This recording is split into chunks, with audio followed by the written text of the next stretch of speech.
Okay, I'll just wait by the door for a few minutes, make sure it's all... The last lecture this afternoon is Pedro Ferreira from Catholic University in Rio, and he's going to talk about causality in the evolution of the universe.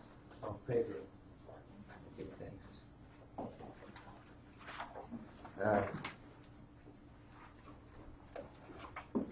Not really well. Well, you're typing twos. Huh? You were putting more twos in there. Yeah. I just want to read that. Yeah, here. You do. You just... Let me find the best way for you to read it. Let's go from there. Is that fine? Yes. You can just click pages between with the... There's twos at the beginning, but Yeah. those are the twos. Just remind us that things change. Yeah. Thank you. So I start with the classical definition of faith concerning things which you hope for and do not see. In Christianity, you have two major concepts of faith: the more intellectualist, which has in St. Thomas Aquinas. Would you like to be more over here? Yeah, but then I have to. Well, you can read it. We can read from the screen. Well, I can go to easy. Huh? Okay. Yes. Yeah.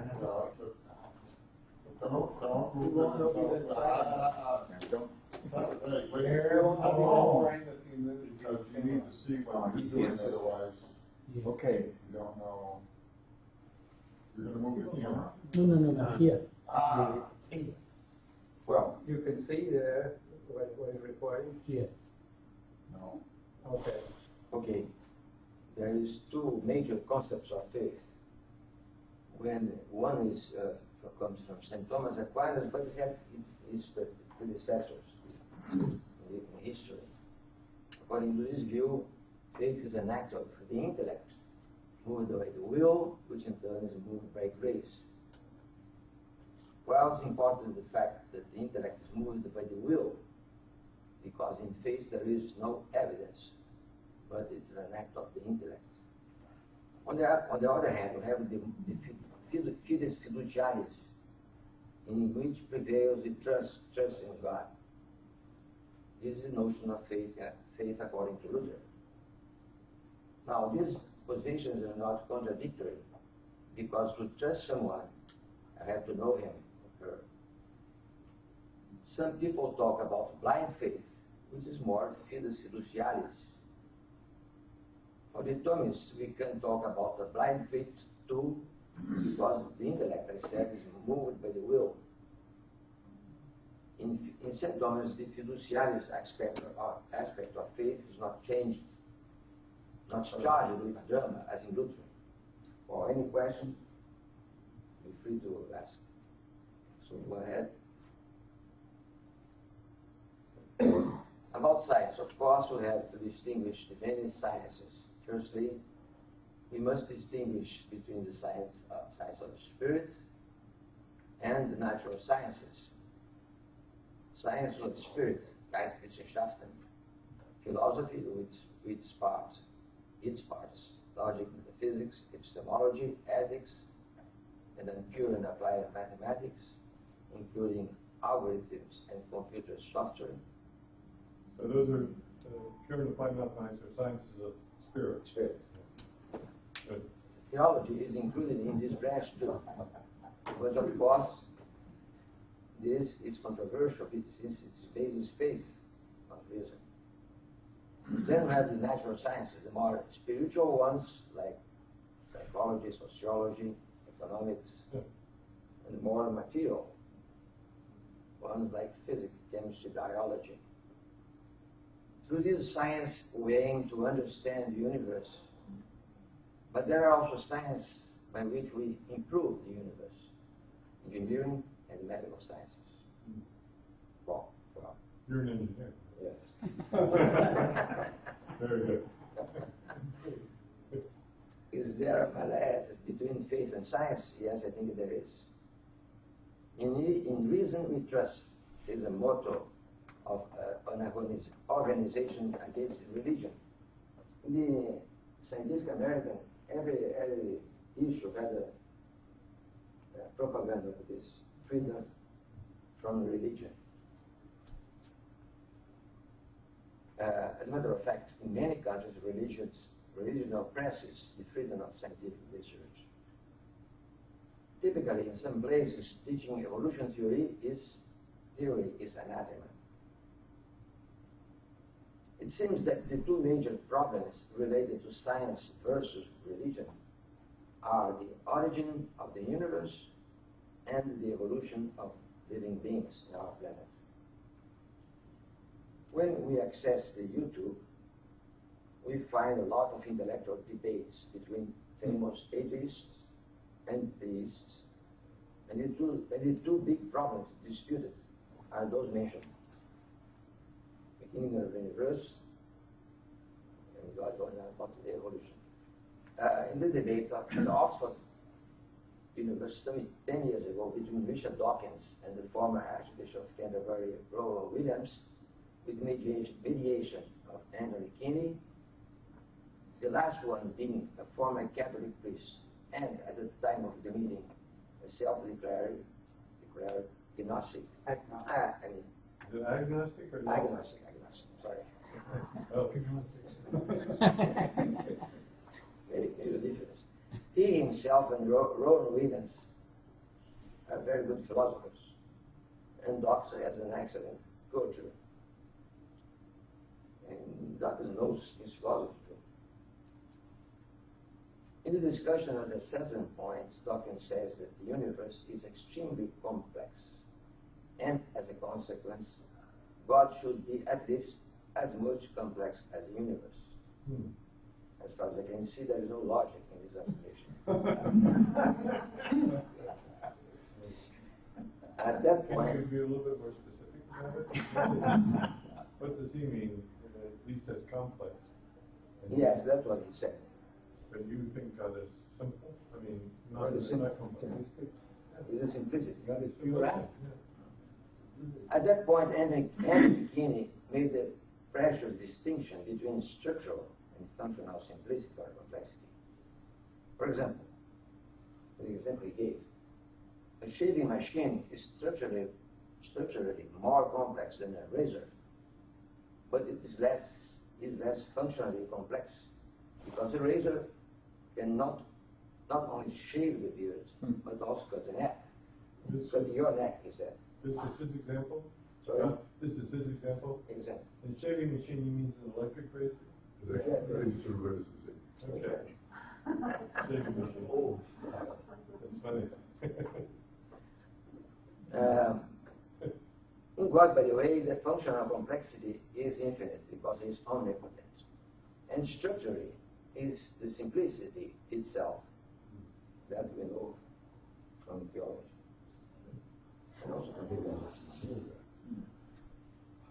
With respect to the origin of the universe, as far as I know, the predominant view nowadays is that in the beginning there was a quantum before Big Bang, a quantum fluctuation of particles between being and not being.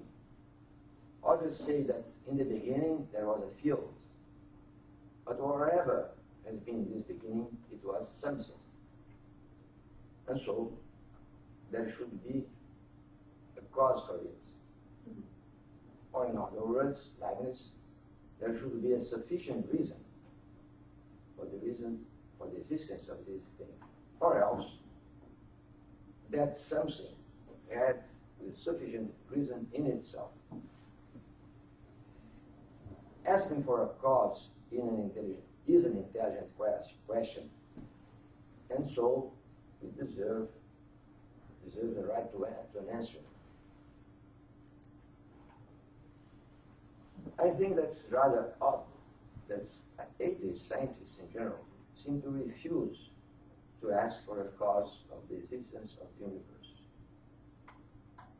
Yes, indeed, it's proper for the scientists to ask for a cause of every phenomenon they investigate.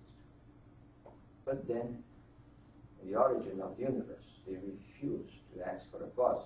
And many, say that the origin of the universe was a matter of chance. Now, chance out of nothing, as far as I can see, does not explain anything. I think that it would be more fair to say that the cause of the existence of the universe is not known. On the other hand, faith's response to this problem makes sense. There should be a cause or a set of causes for the existence of the universe. And this cause should, in principle, be caused by another cause, and that one by another, and so on. At what point should this second sequence stop? And stop. It should. It makes no sense to proceed ad infinitum, because would be not determined. And this is confirmed by faith. God is the first cause. Questions? Points? So can you explain a little bit more what you mean by saying that the universe started by chance isn't a fair explanation, but saying it isn't known is more fair? What do you mean by that? Because if you say it originates in chance, you are affirming something. If you say, I don't know it, my friend, of course we don't know. I think it's chance. Chance doesn't explain anything, as far as I understand chance. Well, for chance to happen, wouldn't something for chance to happen, wouldn't something have to exist already? No, there has to be a cause. No, but if you say by chance, what does that mean? If nothing existed beforehand, how can something exist? If nothing existed before the Big Bang, as far as we're concerned, how could chance happen? Never. I don't see.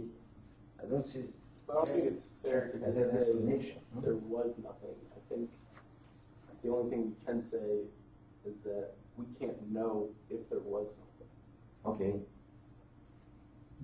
But I don't think it's the same thing as saying that there was nothing. I also think that there could be multiple universes, and by chance, this was the one that the four fundamental forces allowed for life to exist. But where do they come from? That's the question. That's something that I can't answer. I don't think it's fair. I don't think that's the problem. I think that's not a fair question for science, because that's something that can't be answered with science. That's why religion and theology. Comment? No, I think that your question is a good one, because I think, as you say, the universe has come by chance. We don't have an answer, but by chance, I think it kind of espouses a philosophical premise that the universe has no meaning, no sense. Life is, we don't know what it means, and that probably goes well by saying it is by chance. In the Christian sense, if you don't want to say that, because of course you want to say that life is meaningful and the universe has a purpose, so there is a difference between the two from a philosophical viewpoint. I think the difficulty here is the definition of the word chance. Really? I mean, is there such a thing as a randomly it's something which has no cause? I don't think so. Personally, I don't think there's something with no cause. There is no such thing as chance. It's For just, you, no, I don't believe in chance. for you, yeah, of course, that's a valid position. But I think what he's saying is that some people say that, and implicitly what they are saying is, if something came out to be by chance, then it doesn't have any intrinsic meaning. By chance, you have to start talking about probability. The reason Yeah, why, right. Why did it come out 2 instead of 5? Who cares? like, energy flows from hot to cold because of probability. But there's another basic question, the question of a cause for the existence of the universe. Mm-hmm. If nothing exists, then chance can't produce anything. No. Yeah. It's only if there is some kind of a structure of basic laws of nature, and then it's possible for a particle and antiparticle to appear in a quantum universe. I think he said it well, chance out of nothing. Yeah, I That's think a it's good point. excuse me, there's a different problem in the first part of the slide, which is chance is not an answer to existence, but it could be an answer for evolution. Yeah. So I think Yeah. rejecting chance, Yeah. for, as Paul says, rejecting chance as the cause for existence or non-existence of anything Chance is not. is different from invoking chance as a reason for why we evolve this way. Oh, yeah. But this is going to talk about this later. Yeah, so it's different. Yes, sure. The question is different. It is the second floor. I would argue that there could be a universe where there is no one, just because the parameters aren't correct to have one. But that's not answering the question. But then you could say that by chance that our universe is. One is, we don't know. And the other one is what we say is that the universe, the cause of the universe was God. And we say, well, what is God? And if I remember right, the Aquinas defined God as the uncaused cause. Cause of the universe. It just sounds like That's you're it. naming Yeah, the lack of like a reason. we don't know how it happened. Go ahead. But we assume that Okay. it was a cause, and we call that cause God. Right. Right. Let's go on. Yeah, let's go on. On the other hand, phase response to this problem makes sense. There should be a cause, or a set of causes. I think I talked about this. For the existence of the universe. Then this cause should be, in principle, be caused by another cause and so on. At what point should this sequence stop? And stop. It should. It makes no sense to proceed at infinitum.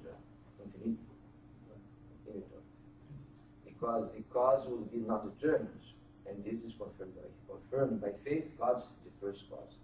And then there is the problem of the evolution of living species.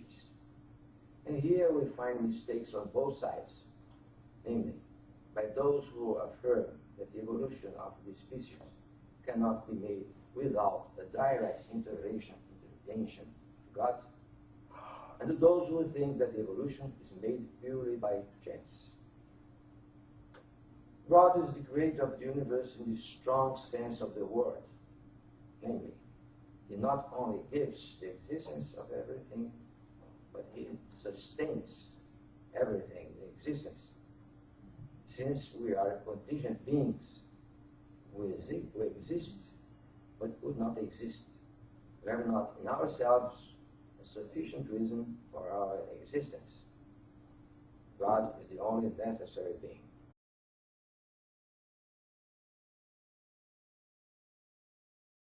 There is a problem. And Why don't you start with that paragraph? this one here, right? Yeah. So God's creation of the universe in its strong sense of the word. He not only gives the existence of everything, but He sustains everything in the existence. Since we are contingent beings, we exist, but could not exist. We have not in ourselves sufficient reason for our existence. God is the only necessary being. I think I should three-line there. Right? Yeah.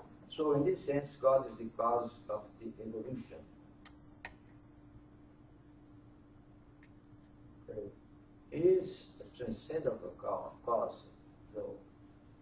But the so-called creationists don't think in these terms. They think of a predicament cause. Cause meant in the usual sense of the word. Using in physics, for example. On the other extreme of the spectrum are those who affirm that evolution is a matter of chance and of the laws of nature, which in turn are a matter of chance, as we saw before, when it was discussed the origin of the universe. I think that we should say again that chance is not an explanation whatsoever. Saying that anything happens from pure chance might be elegant, but it's equivalent to saying that we don't know the explanation. Pure chance is not a cause. Then he said the pillow was about Teilhard. I think that Teilhard has an interesting hypothesis to explain the evolution in nature. He thought there is a nature, that is in nature, an energy which he named a radio energy, different from the energy studied in physics and chemistry, which is measured, for example, in joules, kilowatt hours, and so on. He called this one the tangential energy. And then, thanks to the radio energy, there is in nature a trend to form structures always more complex and structured centuries. From quarks to atoms to molecules to primitive living beings, more complex ones to Homo sapiens. And then they are thought that the intellectual interactions between human beings would form a mental net, a spiritual one. So ideas are spiritual realities. Software is spiritual reality. I think that we are testimonies of the creation of this net, the internet. And then he projected this trend to the future, attaining the omega point, who is Christ. This is a grandiose view, but of course subject to critics. First of all, the radio energy is not measurable as tangential energy is. Then the continuation of this trend to form a spiritual point, the omega point, is rather speculative from the scientific point of view, but not so from the point of view of faith, which says that we will be united to Christ in life everlasting ad priori Dei glory.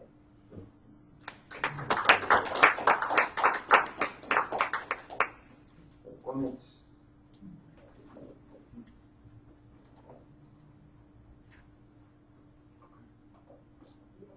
At what point do you have to, you see a beautiful flower, and you say, oh, what caused that?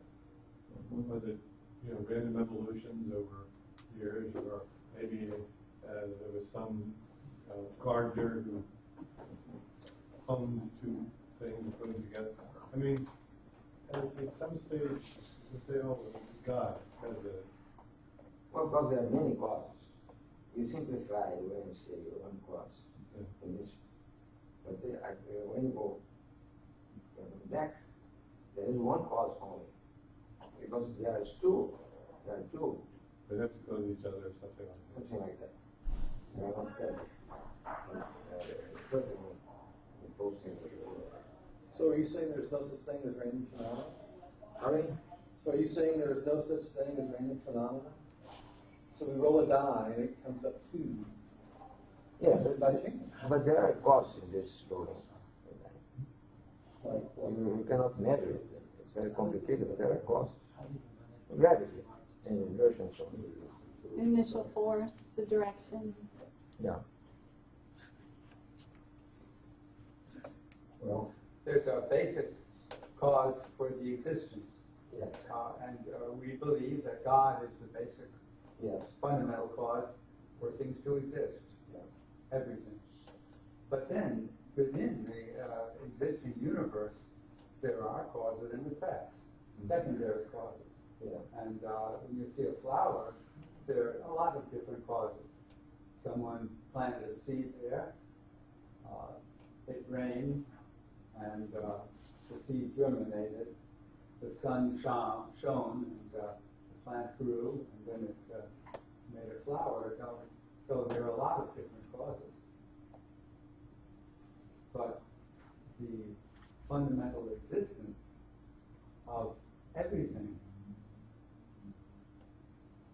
calls for a cause. And that's what we understand as God. Aquinas is very clear about that.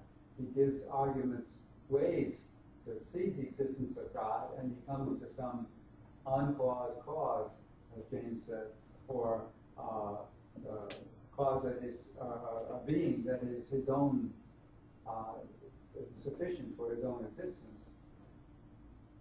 But that, Thomas Aquinas says, and that is what we call God. Mm-hmm. So he's identifying this philosophical conclusion with an element of Christian faith. Yes. In the first way, you have a being. Second way, you have another being. Third way, another being. And he identified these five. And this is what we call God. It did not prove that the first way, when we have attained the being of the first way, is the same as the being in second way, and so on. This is not proved, so far as I know. But it's understood like this way.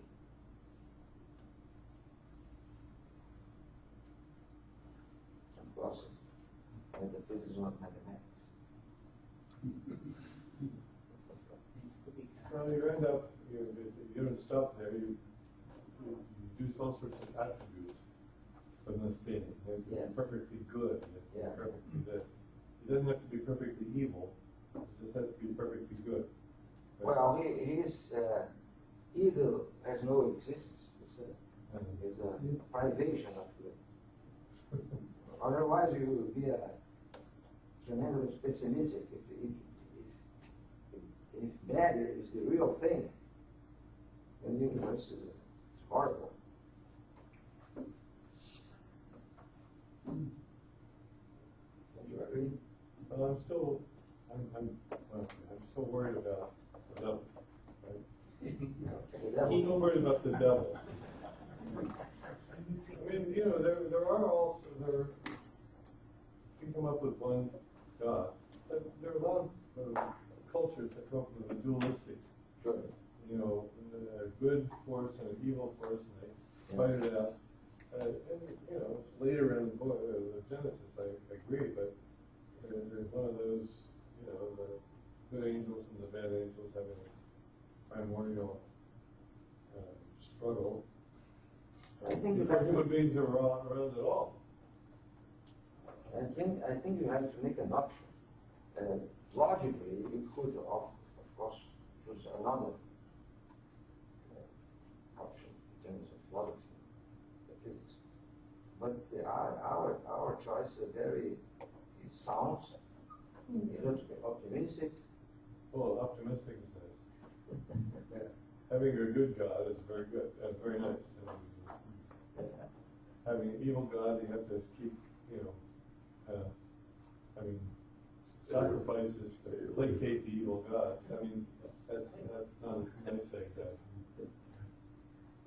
cosmogony, but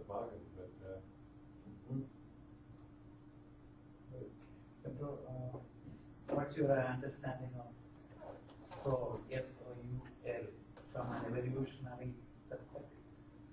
Soul. What's your understanding of soul from an evolutionary perspective? Well, this is a tough problem. But, the soul is the source of life. It's one of the sense. If you talk about life, we talk about the soul.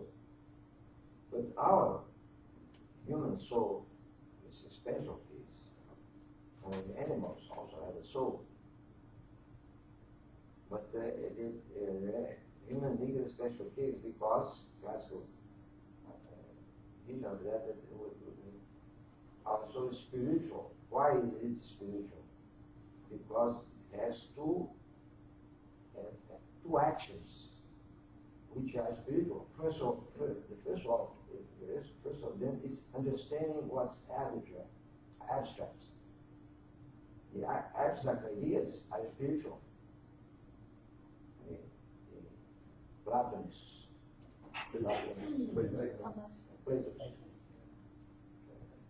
universe, whatever. So the abstract ideas are spiritual. Now, to understand abstract ideas, your soul has to be spiritual. Operar said to us. And let's That's the reason. What's the other reason? You say that. Oh, yes, the freedom. The freedom we experience is not dependent on matter.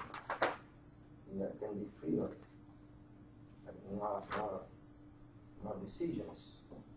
We can be independent of matter. For example,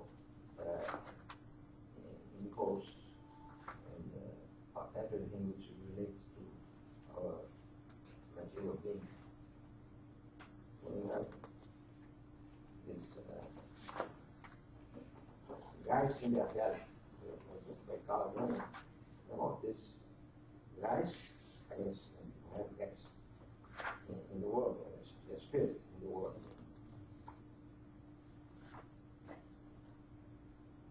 Maybe your question was about what is the origin of the soul? I mean, definitely we have read about this sort of understanding of soul, especially the contemporary neuroscience and so on. They talk a lot about the being, the self, and I was just thinking something, but this is clear, quite clear from his perspective. Thank you. Any more comments or questions? So let's thank Pedro